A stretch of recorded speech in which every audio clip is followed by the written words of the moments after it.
The knock came long after midnight. 3 strikes, even and deliberate. My walls shook with each one as if the sound itself carried weight. I had not slept for days, but I was not tired. Grief is a cruel stimulant. It keeps your eyes open when all you want is silence. I moved through the dark hallway of my house on Dorchester Avenue. The crucifix above the door tilted slightly, catching the glow of the street lamp outside. My hand brushed over the beads of my rosary, skin raw from too many nights of holding on too tight. Andrew should have been the one at my side. He was always faster to the door, always louder in the dark. But Andrew was gone, swallowed by twisted glass and fire on a highway soaked with rain. The echo of his laughter still lived in these walls, but the man himself was buried under wet earth. The church did not bury with him. They wrote me a letter instead. Your new partner will arrive shortly. Continue the work. That was all. No condolence, no mention of Andrew's years of service, just duty, always duty. I opened the door. Rain rushed in, cold as knives. A man stood there, young, his suit pressed, collar straight, shoes without a fleck of dirt. His face was pale, lips thin, his eyes watching me with the calm precision of a blade. I am Aaron, he said. His voice was flat, as if the syllables were carved from stone. Then his gaze narrowed. You are Cody? The sound of my name on his lips felt clinical, not human. Not like Andrew, who used to spit it out between curses and laughter while demons screamed in the walls. Yes, I answered. My throat was dry. Aaron did not smile. He did not extend a hand. He simply waited. I stepped aside, and he entered.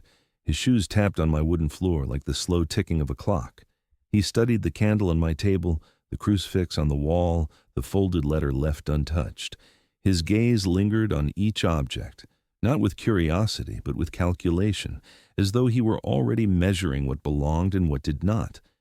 Andrew would have filled the room with noise, careless laughter, reckless comfort in the face of endless shadow. Aaron filled it with silence. The air grew heavy. I closed the door, and for a moment the storm outside sounded like applause, mocking the emptiness between us. I sat across from him. The candlelight painted sharp angles on his face, hollowing his features. His hands rested neatly on his knees, not moving, not trembling, steady as stone. Vatican sent you quickly, I said, my voice sharper than I intended. He nodded once. The work must continue. Of course, the same words written in the letter, the same words I'd forced myself to believe every morning since Andrew's death. But belief and obedience are not the same.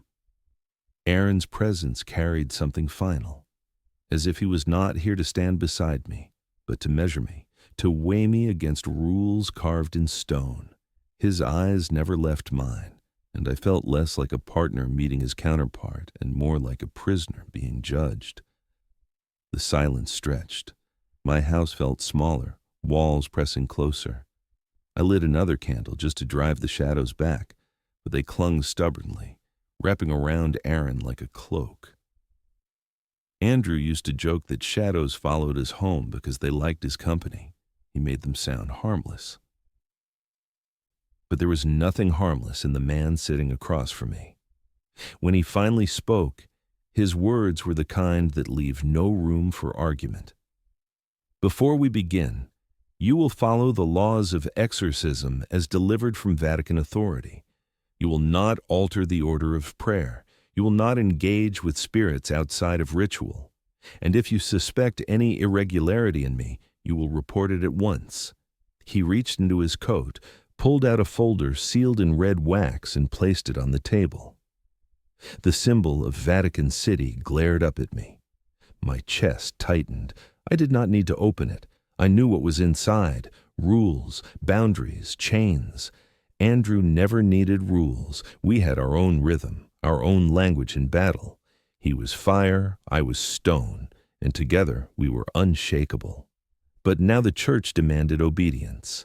Aaron pushed the folder toward me. The candlelight made the wax gleam like fresh blood. "Sign," he said. The storm outside howled, rattling the windows, but the only sound in the room was the scratch of my pen against paper as I signed my name. Cody. A signature heavy with grief, heavy with suspicion, heavy with something I could not yet name. I looked up at Aaron. He was still as ever. The rules lay between us like a blade waiting to be drawn. The candle sputtered, throwing shadows across his face. For a moment, I thought I saw someone else behind his eyes. Then the flame steadied, and the image was gone. The call came before dawn. My phone rattled against the table, the vibration louder than the storm still crawling outside. A nurse's voice cracked through the static. "We need you. Room 407. She is not herself." Aaron was already awake. He stood by the window, collar straight, his shadow longer than it should have been against the wall. He said nothing, only turned his eyes to me, waiting. We drove through streets slick with rain, the headlights slicing the dark. The world felt hollow, emptied of all but echoes. Massachusetts General Hospital towered over us, glass and steel groaning in the wind. We stepped through its doors, and the world changed. The air was heavy, as if soaked in invisible water. Lights flickered above the corridors. Every nurse we passed kept their eyes down. They knew. They always know. Room 407 was at the far end. Jason, the father, waited outside, his hands white-knuckled around a rosary that looked ready to snap. His eyes found mine. "She keeps saying things she cannot know," he whispered. "Voices in the walls. She bites when we try to hold her down." I nodded. No words would matter. Aaron brushed past him, silent, precise. He pushed open the door. Inside, Sandra lay strapped to the bed. The restraints bit into her arms where bruises bloomed like dark flowers. Her hair clung to her face, wet with sweat. Her mouth curled into a grin too wide for her skin. The smell hit me, not sickness, not medicine, sulfur, rot. Her eyes rolled white, then snapped black. She hissed, words spilling out like broken glass. Aaron opened his folder. His voice was steel, cold and precise as he recited the prayer. Every syllable struck like a hammer. His posture never faltered, his hands steady above the girl's convulsing body.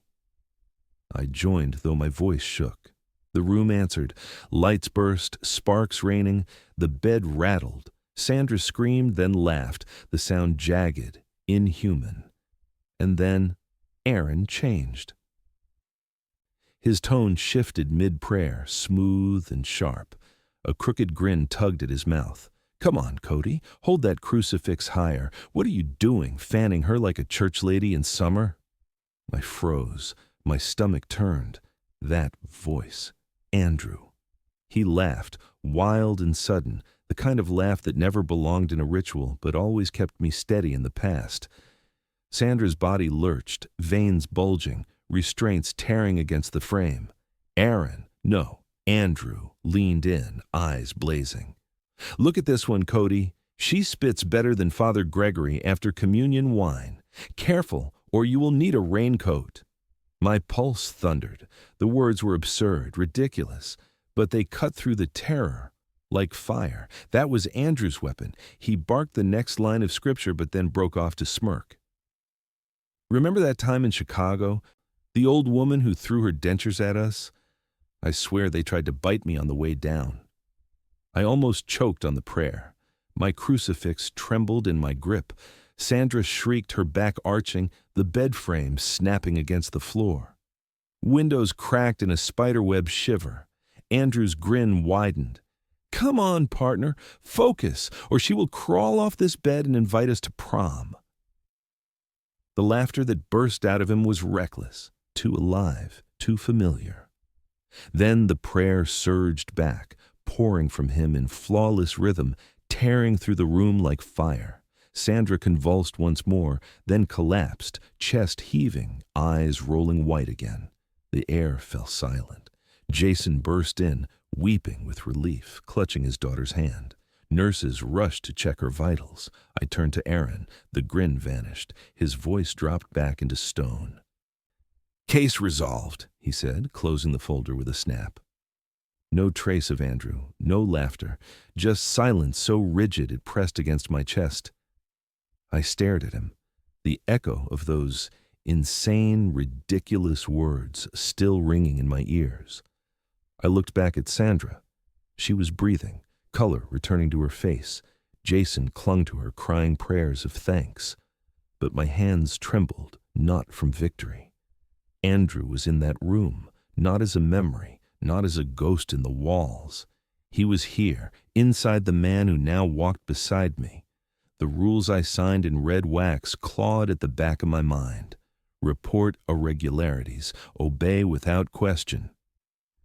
Instead, I followed Aaron down the hallway, the sound of his steps sharp against the tile, like a metronome pulling me deeper into a rhythm I no longer understood.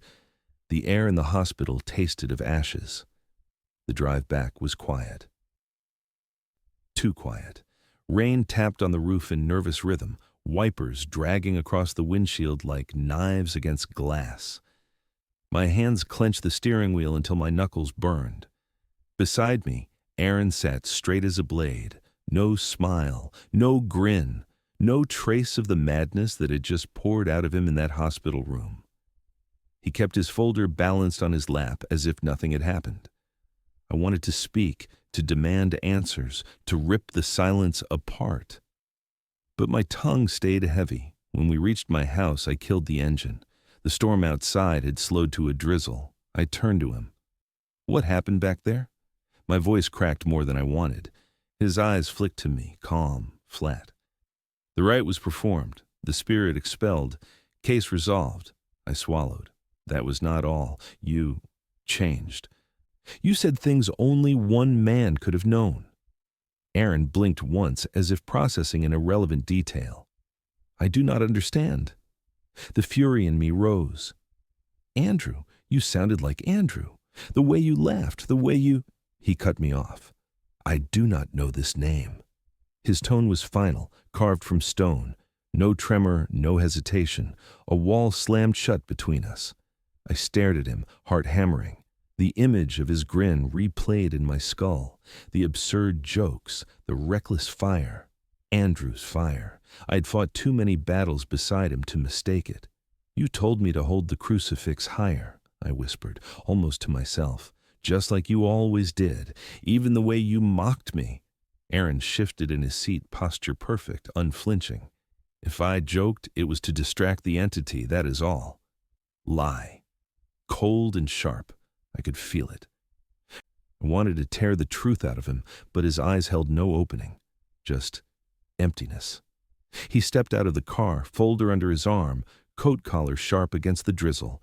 I sat frozen, pulse loud in my ears. Andrew was in there, I was certain.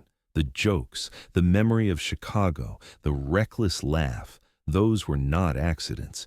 No demon would know those things. No demon would mimic him with such precision. The rules clawed at the back of my skull. Do not engage with spirits outside ritual. Report irregularities immediately. I gripped the wheel tighter. My signature still burned in my mind, the red wax seal glaring like a wound. But I did not move. Inside the house, Aaron placed the folder neatly on the table, every motion deliberate. He lit no candle, made no sound. Just the ticking of the old clock filled the room.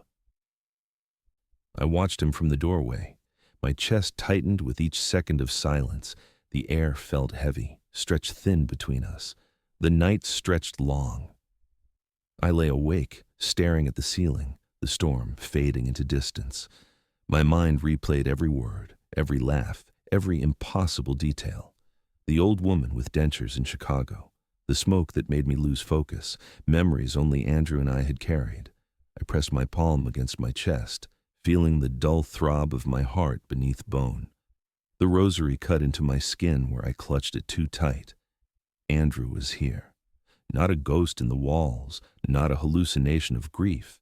He was inside Aaron, rising in the heat of battle, bursting out in laughter when the darkness pressed hardest. I should have reported it. I should have written every detail and sent it straight to Vatican authority. That is what the law demanded. That is what the signature in red wax bound me to. But I could not. Andrew was the only partner I ever trusted, the only one who pulled me through the nights when death pressed against my throat. Losing him once had torn me in half. Losing him again, truly, would finish me. So I lay in silence, staring at shadows stretching across the ceiling. And I made my choice. I would not report him. I would keep this secret, even if it meant breaking every law I had signed. The crucifix above my door tilted slightly as if listening. The air thickened, heavy with something unseen. I whispered his name into the dark, barely louder than breath. Andrew. The bells of St. Veritas groaned as we pushed open the doors. The church smelled of damp stone and smoke, candles trembling against the draft. Shadows clung to every column, stretching long fingers across the cracked floor. The family waited near the altar, pale, silent, clinging to each other. A young boy sat bound to a chair, arms straining against the ropes, his eyes black as oil. His mouth snapped open and shut in jerks, teeth grinding like an animal in a trap. Aaron walked ahead of me, his pace steady, folder in hand. He spoke to no one. He never did. We drew the circle in chalk across the stones, the crucifix placed in the center, the candles forming a jagged crown of light. The boy shrieked when we lowered him into it. His voice cracked into pitches no throat should carry. The air dropped cold. My breath smoked. Aaron began. His tone was exact, carved from the laws pressed on us in red wax. He recited each line with clinical precision, never hesitating, never bending. I followed, though my voice shook. The boy's body writhed, eyes bulging, saliva spitting against the floor. The church walls creaked as if something pressed from the outside, eager to enter. Then it happened. Aaron's voice broke mid-line. His posture loosened, his shoulders dropped as though a weight slid off them. He laughed, not a sharp exhale, not a polite sound, a laugh that tore across the stones, reckless and alive. Cody, for God's sake, your circle looks like a drunk carpenter drew it. No wonder the kid is shaking. My heart stuttered. That laugh. Andrew. The boy screamed, his chair rattling against the floor. Aaron ignored him. He tilted his head back, grinning, eyes catching the candlelight with familiar mischief. Hold the prayer book tighter. Remember Philadelphia? You dropped it, and the demon used it as a chew toy. I nearly died laughing. I could not breathe. Every word was Andrew's, every inflection, every jab, every spark of madness. The boy's voice bent into a growl. Aaron leaned closer, chanting, but slipped lines of memory between scripture. Hey, remember when we nearly set the bishop's robe on fire? You tried to hide behind me like I was a shield, useless as always. The words hit me harder than the shrieks. My knees weakened. It was him, my partner, my friend, alive inside this stranger's skin. Tears blurred my sight. I wiped them away with shaking hands, but the grin before me did not fade. The boy roared, rope splitting, chair legs cracking against the floor. Aaron snapped his hand up, pressing the crucifix against the boy's forehead. Smoke curled from the skin, the stench of burning hair filling the circle. The child wailed, then collapsed forward, limp, breath ragged. The black drained from his eyes, leaving only a trembling boy gasping for air. Silence crashed over the church. I stared at Aaron, chest heaving. My mind screamed denial, but my heart knew. He turned, still grinning, eyes dancing with the same reckless fire I thought I had buried. See? Still the perfect team. You would not last a week without me. My throat closed. Tears burned again. It was Andrew. No shadow, no trick, no hallucination born from grief. Andrew lived. Then, as quick as a door slamming shut, it vanished. Aaron's grin faded, his shoulders squared, his eyes dulled to stone. He closed the folder with a snap. "The entity has been expelled," he said flatly. "The child will recover." No warmth, no laughter, only the void. The family rushed forward, clutching their son, crying prayers of thanks. Candles sputtered, the smoke rising like ghosts into the rafters. I stood frozen in the circle, staring at the man before me. My chest ached as if a blade had lodged there. Andrew was alive in him. Alive. The rules screamed in my skull, report irregularities, report immediately. I said nothing. My lips pressed shut, sealing the truth inside. Aaron walked past me, his shoes sharp against the stones, his figure swallowed by the shadow of the nave. I remained in the circle, trembling, my hands shaking around the crucifix. Andrew's laughter still echoed in my ears, warm and mocking, impossibly alive. And I knew, without doubt, that my friend had never left me. The door creaked open one morning. Brandon arrived without warning, and he stepped in as though he owned the house. Tall and broad-shouldered, he wore a coat heavy with the smell of rain and incense. His eyes were sharp, colder than steel, cutting through the candlelight in my kitchen. "I was assigned to observe," he said. No introduction, no request, just fact. Aaron nodded once, as if he had expected this. He returned to his seat, folding his hands, posture rigid. I felt the room shrink. Brandon did not sit. He stood near the wall, arms crossed, gaze flicking between us like a predator weighing prey. The air thickened. Every movement I made, every sip of coffee, every glance at Aaron felt recorded, judged, stored for a verdict yet to come. When the next call came, Brandon followed. His shoes struck the hospital floor with military rhythm. His presence pressed against my back like a blade. Inside the patient's room, the screams rose. Aaron began the prayer, precise and sharp. I joined, my voice cracking, and then I heard it again. Andrew, the grin, the laugh sliding into the ritual like a spark catching dry wood. "Cody, you're sweating more than the possessed. Did you forget to breathe again?" I nearly stumbled. Brandon's gaze snapped to me, then to Aaron. His eyes narrowed, cold and calculating. Aaron pressed the crucifix to the woman's chest, smoke curling, skin blistering. His laughter echoed. Andrew's laugh, reckless, alive. Brandon's jaw tightened. The woman collapsed, breathing shallow but steady. The room stilled. Aaron straightened, grin vanishing, voice flat. Case resolved. Brandon stepped closer, his presence like a storm cloud. "Unusual vocal patterns," he said quietly, writing something in a leather notebook. "Deviations from standard procedure." My stomach dropped.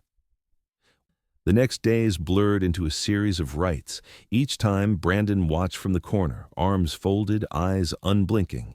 Each time Aaron began as stone, and each time Andrew slipped through. A joke here, a grin there, memories only I should know. "Cody, hold the book tighter or the demon will edit it. Watch your sleeve, partner. Last time you nearly lit yourself on fire." The words were knives and balm at once. They cut me with longing, stitched me with hope. Andrew was alive, living inside this rigid frame. But Brandon saw it too. He scribbled every twitch, every crack in the mask. At night, the air in my house was suffocating. Aaron sat in silence, eyes fixed on his folder. Brandon lingered like a shadow that refused to leave. His gaze burned holes in the walls. I lay awake, listening to the faint sound of laughter still echoing in my skull. Andrew's laughter. I could not tell if I was blessed or damned. During one rite, Aaron leaned close, Andrew bursting through. He whispered while the family wept outside the circle. "See the way Brandon is staring? He looks like a schoolmaster who caught us cheating. I almost want to wink at him." I nearly broke. My chest convulsed with the urge to laugh, to cry, to shout. But Brandon's eyes sliced into me, warning, judging. The demon shrieked, candles sputtered, the floorboards groaned. Aaron's voice surged, switching back to rigid precision. The entity fled, leaving silence thick as smoke. Brandon stepped forward, his notebook open. "Unacceptable fluctuations," he murmured. "The church will be informed." Aaron bowed his head, expression empty. I said nothing. My lips were ash. Later, when Brandon left the room for a moment, Aaron turned to me. His eyes flickered. "Do not let them take me away," Andrew's voice whispered, thin but real, curling into my ear like smoke. "You promised we were a team." I froze. The rosary cut into my palm. My chest ached with memory. Then the flicker was gone. Aaron's face smoothed back to stone, posture perfect, silence unbroken. Brandon returned, gaze drilling into both of us. His mouth tightened in something close to a smile, but colder. "The church sees everything," he said softly. The words were not a warning. They were a sentence waiting to be carried out. I lowered my eyes, heart hammering. Andrew was still here, but so was the noose tightening around us. The house was still when they came. No storm, no wind, only the faint ticking of the clock above the mantel. The knock on the door was not loud, but each strike carried weight. I opened it, and the air thickened, the room behind me shrinking. Nicholas entered first. He moved slowly, but there was nothing frail in him. His robes whispered across the floor, the scent of incense clinging to every step. White hair, sharp eyes, the kind that did not wander but pierced through whatever they looked upon. Behind him came Brandon, notebook tucked beneath one arm, gaze sharp enough to cut. The door shut. The silence inside turned heavier. Nicholas stopped at the center of the room. He did not sit. He did not even lower his head. The crucifix around his neck gleamed in the candlelight, throwing shadows across the walls like spears. "You harbor a spirit," he said.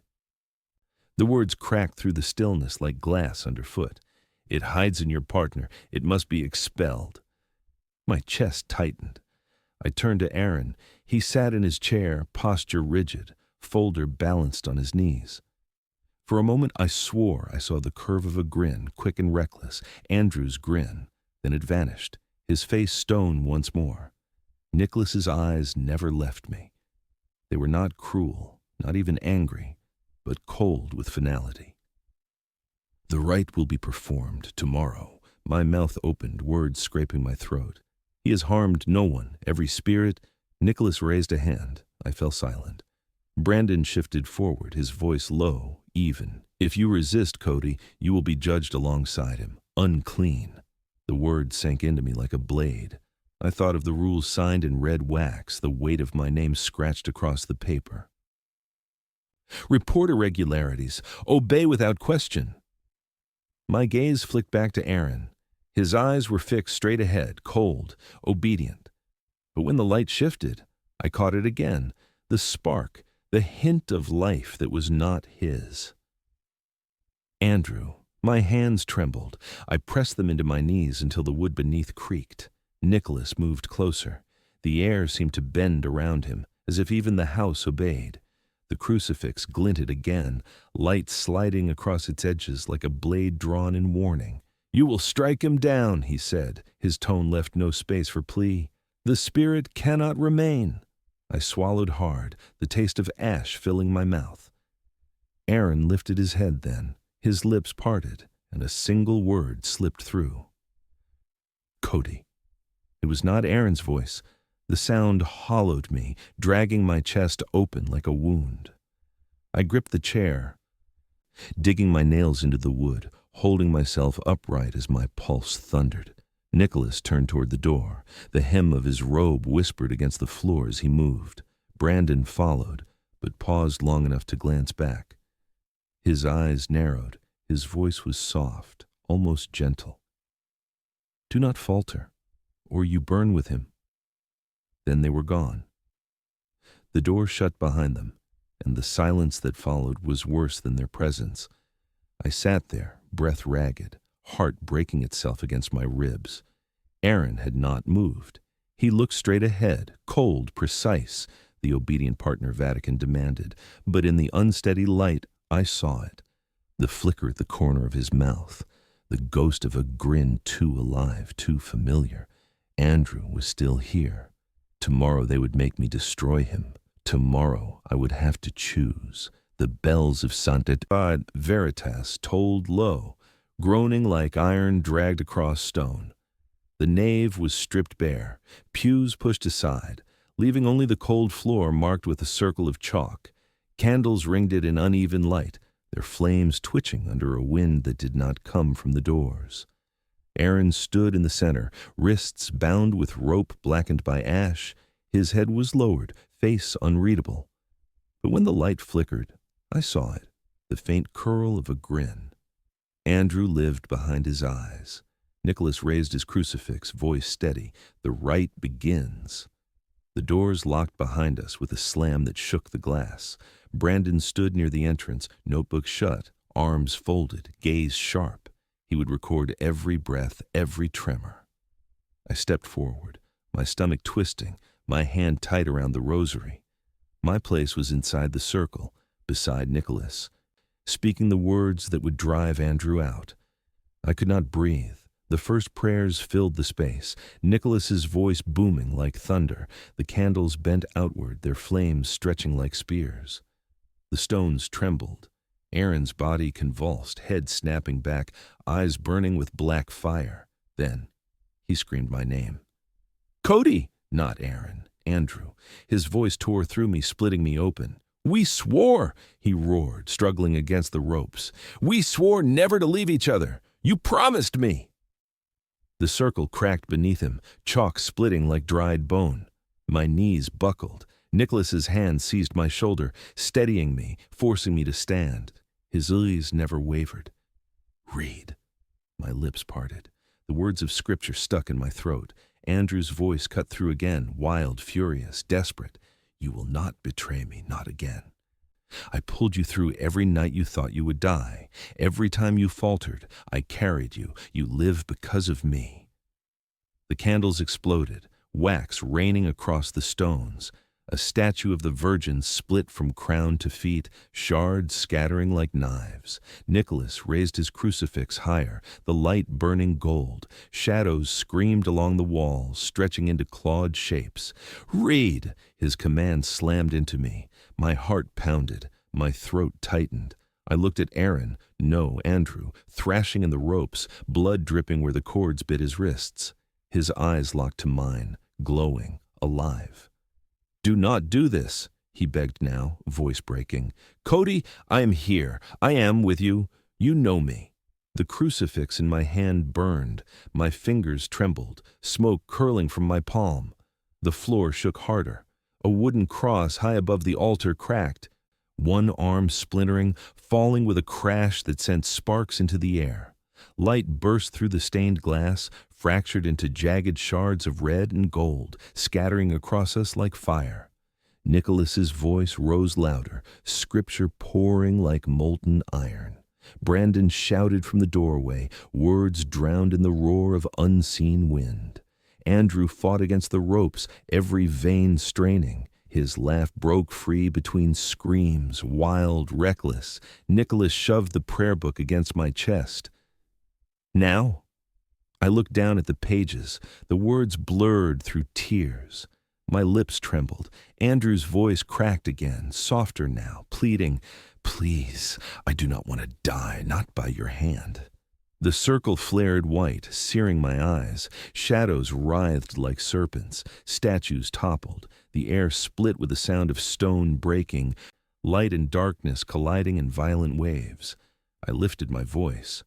The words stumbled out, uneven, broken, but they spilled into the roar. My chest shook, my throat raw. The crucifix scorched my skin, smoke rising from my grip. Andrew's scream tore through the church, a sound of rage and grief, of betrayal too sharp to bear. "I trusted you." The rope snapped, his body convulsed, then slammed back into the circle as if unseen chains bound him tighter. The chalk burned bright, lines of fire across the stones. Nicholas's prayer crashed over mine, strong and unyielding. Together the words rose like a storm, shaking the rafters, rattling the doors. Andrew's face twisted, eyes blazing with fire that was not of this world. His laughter returned one last time, broken, jagged. "You cannot kill me, Cody. Not really." The light consumed him. The church fell silent, smoke curling through the ruined glass, the floor scorched black. I lowered the crucifix, my hand blistered, breath heaving. My ears rang with the echo of his scream, with the memory of his plea. Nicholas turned, satisfied. "It is done." But inside me, nothing was finished. The circle dimmed, its light collapsing into ash and smoke. Candles flickered weakly, struggling to hold flame. The ropes that bound Aaron loosened, falling in scorched threads to the floor. He crumpled forward. The air felt suddenly hollow, as if the battle had pulled every sound, every breath out of the church and left only absence. I could still hear Andrew's last cry echoing inside my chest, too sharp to fade, too heavy to release. Aaron lay motionless on the blackened stones. I took a step, knees trembling. My hand shook as I lowered the crucifix, its metal still hot enough to sting my palm. Nicholas moved past me. He bent over Aaron, pressing the crucifix to his brow. No resistance came, no convulsion, no laugh breaking through, only silence. He straightened slowly, his expression unreadable. "The spirit has been cast out," he said. The words landed like stone in the nave. Brandon wrote something in his book, then snapped it shut. His eyes found me and lingered, cold, assessing. Aaron stirred faintly, breath ragged. His eyes opened, empty, calm, flat as the first day I met him. The spark was gone. The wild grin was gone. Andrew was gone. Families in the back whispered prayers of relief. Some wept, clutching each other as though they had survived the night themselves. Their voices rose, but none of it reached me. Nicholas gave a single nod toward Brandon. He must return to Rome. The work here is finished. I wanted to shout that nothing was finished, that a life had been torn from me twice, but my throat locked. Brandon motioned to the others waiting at the doors. They stepped forward, lifting Aaron between them. He sagged in their arms, head bowed, his steps automatic, without fight, without will. I stared, waiting for one flicker, one spark of Andrew breaking through. Nothing came. They carried him out. Nicholas followed, robes brushing the stone, crucifix glinting in the fractured light. Brandon was last, pausing long enough to meet my eyes again, as if carving the moment into me. Then he too was gone. The doors groaned shut. The silence left behind was unbearable. The nave was a ruin, statues broken, their faces shattered across the floor. A cross above the altar, dangled by one splintered arm, smoke curled in thin threads, clinging to the rafters like whispers. I stood in the circle, the chalk burned black beneath my boots. My hand throbbed with blisters, the imprint of the crucifix carved into my skin. I dropped the rosary and it scattered, beads rolling into the cracks of the stone. The air pressed down. It felt like earth settling on a coffin. I sank to my knees, staring at the spot where Aaron had been bound. The scorch marks reached out like veins, spidering across the floor. It looked like a grave, and it was. I had buried Andrew once in twisted steel and fire. Now I had buried him again, this time with my own voice, my own hand forcing the words out until they cut him from the world. Tears came, silent, hot against the cold air. My chest shook, but no sound broke free, only the hollow rhythm of grief, familiar as breath. Nicholas had declared victory. The Vatican would record triumph. The church would claim purity restored. But all I felt was loss. The nave gave no answer, only shadows shifting in the candle smoke. I pressed my palms together, trying to pray, but the words crumbled before they formed. My lips moved soundlessly. Nothing came.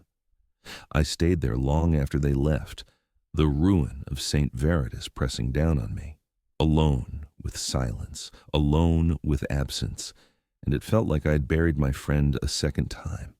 The house was silent, but silence no longer frightened me. It pressed close, heavy as stone, but I welcomed it. Silence gave me cover. I lit no candle this time. I moved in shadow, letting the moon through the window guide me. My hands still burned with blisters from the crucifix, the wounds raw, perfect for what I intended. I opened the drawer beneath my desk. For years I had locked it. For years I told myself it would never be touched. Inside lay the things Vatican forbade: torn manuscripts, ink stains like dried blood, fragments of rites erased from official record. My fingers brushed the brittle pages. The words were written in Latin so warped even priests turned away. But I had read them before, long ago, when Andrew and I joked about what the church buried in the dark. Tonight, I would not joke. Tonight, I would use them. I spread the pages across the table. The ink swam in the pale moonlight, curling like smoke. My pulse quickened as I traced each line, lips forming sounds that tasted like iron. I needed a tether, something of him. From the second drawer, I drew the small box I had hidden since the accident. Inside lay a knife, its blade rusted, its handle wrapped in worn leather. Andrew carried it in his belt for years, more talisman than weapon. He used it to carve circles into wood when chalk failed, to draw blood when blood was the only answer. I had found it in the wreckage after the crash, charred but intact. The church never knew. I set it at the center of the table. The metal gleamed faintly, as if remembering. I whispered his name. Once. Twice. The sound trembled in the still air. I gathered the pages, arranging them into a circle, the Latin phrases radiating outward. My blood spotted the edges as I pressed my blistered palm to the parchment. The ink seemed to drink it, lines swelling darker, as though awakened. The air shifted. The walls groaned. Shadows lengthened, curling inward. I began to chant. My voice was hoarse, breaking, but the words carried. The Latin burned my throat, scraped my chest. The sound filled the room, pressed against the windows, rattled the crucifix above the door. The knife trembled on the table. Its handle twitched, rattling against wood. My pulse hammered. Sweat soaked my back. Images poured into my mind. Battles Andrew and I had fought. Nights we survived. His grin in the firelight. His laugh when everything around us broke. The memories sharpened until they bled. The shadows bent closer. The air grew thick, as if the house itself leaned inward, listening. I pressed harder, my palms smearing more blood across the parchment. The words tore through my throat. The knife lifted just an inch. It hovered, shaking, spinning slowly. My breath caught. "Andrew," I whispered. My voice cracked. "Come back." The knife dropped. The sound rang through the house, final as a tomb sealing shut. The shadows stilled. The walls fell silent. The pages lay flat, their ink dark but lifeless. Nothing answered. My chest heaved. My hands shook above the table. For a moment I thought I had failed. But I did not stop. I gathered the pages, reset them, smeared more blood, forced the words again and again. My throat shredded itself raw. My vision swam. The knife rattled, lifted once more, then fell. Silence. The house remained empty. I sank into the chair, gasping, sweat dripping down my face. My hands smeared red across the table. The knife lay still, its blade catching the weak light, nothing more than metal and memory. The ritual was not complete. Or perhaps I was too weak. I pressed both hands to my chest, head bowed, teeth clenched against the silence. The pages curled at the edges, smoke rising faintly from the ink. The shadows stretched one last time before retreating to their corners. The room exhaled. Failure. or so it seemed. I closed the drawer, shoved the pages back, placed the knife into its box once more. My chest ached as if I had carved my ribs open and found nothing inside. But I was not done. I would not stop. Andrew had followed me through fire. I would follow him through silence. The church would never know. I blew out the last breath of smoke from the candle stub. Darkness returned. The night stretched long. I had nearly collapsed against the table, my body trembling, my throat raw from words that tasted of ash. The knife lay still in its box. The pages were smudged with blood but offered no reply. Failure pressed down like a stone slab. I slumped in the chair, breath shallow, my skin slick with sweat. My eyes burned, but I would not close them. Sleep would mean surrender, and surrender was something Andrew never allowed. The silence deepened. Then the pages began to stir. At first, just a tremor, a faint curl at the edges as though licked by invisible fire. Then smoke bled from the ink, rising in thin black threads. The lines of Latin glowed faintly, pulsing like veins under skin. My heart hammered. The knife lifted again, higher this time. Its blade turned slowly in the air, catching the light in sharp flashes. It hovered above the table, then drove down hard, embedding itself into the wood with a crack. I jolted upright. Blood welled fresh in my palm where the hilt quivered. The air split.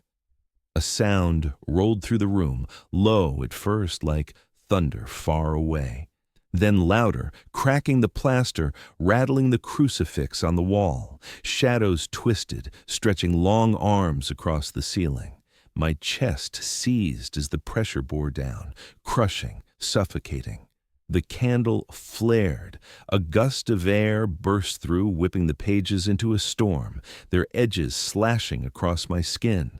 I shielded my face, but the words burned into my ears, filling my skull. And then, nothing. The storm collapsed. The pages fell limp, settling into silence. The knife stilled. The room sagged back into stillness, as if all the life had been drained. I stood there, panting, staring at the circle of parchment scattered across the table. My body shook, sweat dripping into the wounds of my hands. No voice, no laugh, no spark. Only silence. My chest caved in. I sank back into the chair, fingers gripping the edge of the table until my nails bent. My breath stuttered, caught between fury and despair. He was gone. I had tried and failed. The church had been right. Andrew was nothing but memory. I pressed both hands to my face. My body shook once, twice, with something dangerously close to a sob. Then I heard it, faint, distant, so quiet I thought it was the scrape of wood, the sigh of the old house. Laughter, not cruel, not mocking, familiar, reckless. Andrew. My head snapped up, my heart stilled, then raced. The room was empty, the shadows lay still, but the sound lingered, not outside, not in the air, inside me. Cody. The voice slid through my skull, warm and sharp, carrying every memory of every night we survived together. I told you I would never leave you. My chest convulsed. My hand lifted on instinct, pressing to the scar along my ribs, the wound left years ago when Andrew saved me from a blade meant to end us both. The scar burned hot under my palm. I closed my eyes. The laugh rang clearer now, steady, alive. I whispered, barely louder than breath. I brought you back. No answer came, only the echo of that grin, that fire, alive within me. I opened my eyes. The house was still, dark, unchanged. To any watcher, it would seem nothing had happened. The Vatican would see only silence, obedience, a soldier, alone. But inside me, he lived. 2 hearts, 2 voices, 2 souls in one body. I smiled, a slow curve breaking through the exhaustion, and my palm pressed harder against the scar. I kept you, I whispered. The crucifix above the door hung crooked. its shadow stretching long, watching unaware. The church would never know.